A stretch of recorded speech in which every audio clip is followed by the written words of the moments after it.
emotionally, socially, and without the absence of disease. Yeah. So when someone has ill health, or when it comes to my specialty, mental ill health, then again it means that someone is having issues emotionally, psychologically, spiritually, and it is affecting the way you cope. So as you're getting these stressors in society, you're unable to have some kind of balance in terms of your response. Instead, you are reacting, and as a result, then it starts affecting the way you are functioning, or the way you are responsive to the people around you. Bipolar mood disorder is a mental illness, and this is an illness which presents itself with a number of symptoms. The symptoms basically in two sets. There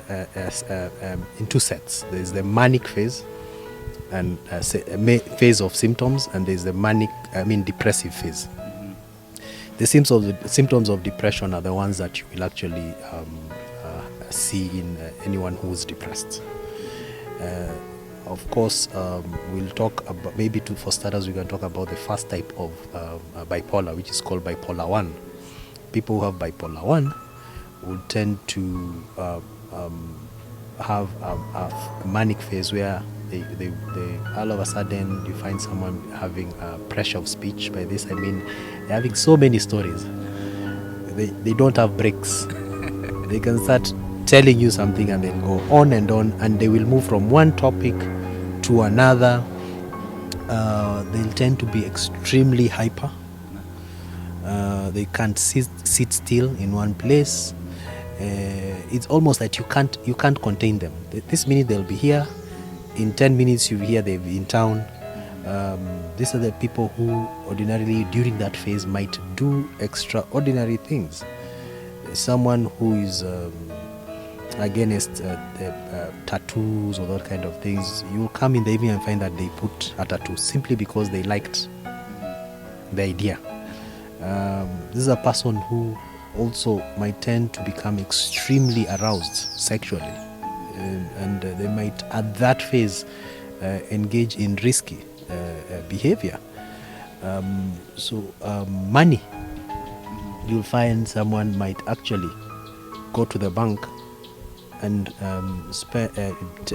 withdraw all their savings and buy a new Mercedes Benz. Or go and spend it and give it to the poor in the believing that perhaps it will be important to as a gesture to help the poor, and dishing out money and so forth and so on. So that is the manic phase, and since they would tend to be very irritable over time, you might not really be on the same page in terms of disagreeing to agree. And that's a point where they might tend to be a little bit unmanageable, and as a result, they might have to be hospitalized. There is another type of bipolar, which is now bipolar 2, Interesting. which is very difficult to diagnose. Myself, yourself, you find that if we have this condition, we'll be like any other normal person. Now, you have a symptom called hypomania. Not manic phase, hypo. So you don't really actually, compared to the first symptoms the symptoms I'll talk about, you don't reach that high kabisa where you have to be hospitalized. So, and it lasts like at least 3 to 4 days, and then it can actually disappear in the sense that that person will reach a point of exhaustion and they'll tend to get depressed. So that is where now people say, why don't you snap out of it? Why are you being rude? People will label you as a person who is not serious, because it's quite unusual. You see Lambert, this moment is very excited, goal-driven behavior, he's doing projects, and all of a sudden, he's in that lack of seriousness. Bipolar 1, it's very easy to pick, because the person will tend to change their behavior suddenly. Bipolar 2 is very difficult to pick. And that's where now mental health professionals come in. If you don't understand something and you start seeing some of these symptoms, then it's always important to reach out for help, instead of actually pushing this person to the wall. And at the end of the day, you might actually tend to do more harm than good. I mean, one of the ways of getting professionals is maybe we young people are tech savvy. In the internet, you can actually, there are a number of professionals who are there whom you can contact and book an appointment. There are hospitals, the general hospitals within Nairobi do have specialized professionals who can actually do an assessment and a diagnosis. So basically there are professionals who are there who are able to help you. Like I've always said, I mean, for you to really have a diagnosis, you will need the input of either a clinical psychologist or a psychiatrist. These are people who work hand in hand. They work together very closely to make sure that the individual is able to have some kind of holistic treatment. If it's medication and therapy, then we're able to combine that. If it's medication alone, then the assessments we do to determine whether this person will only need medication.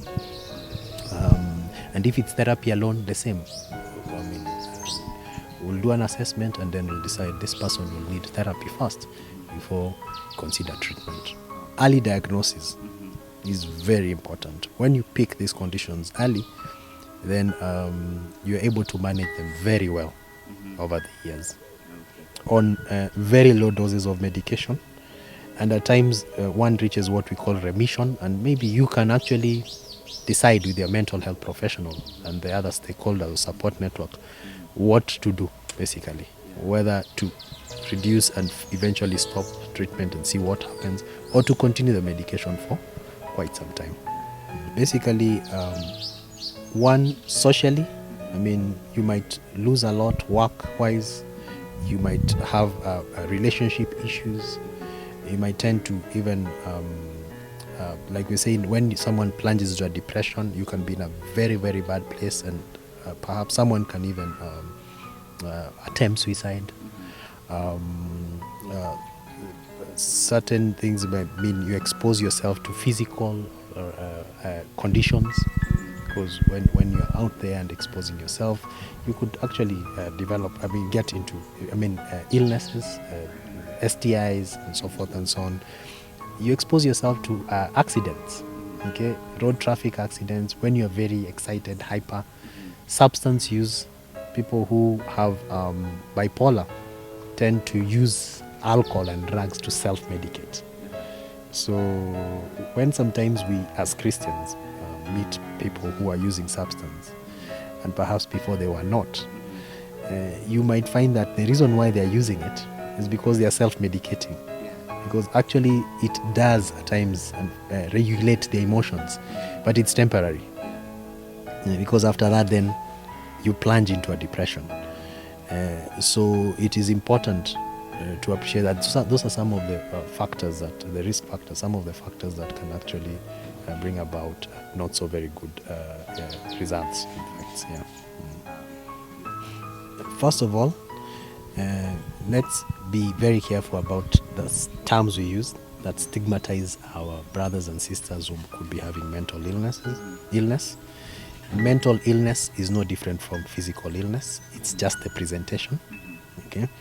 And it is important to try and understand than to be understood. When you start understanding an individual, it goes a long way in ensuring that this person has full support and they are able to recover with dignity. Thank you.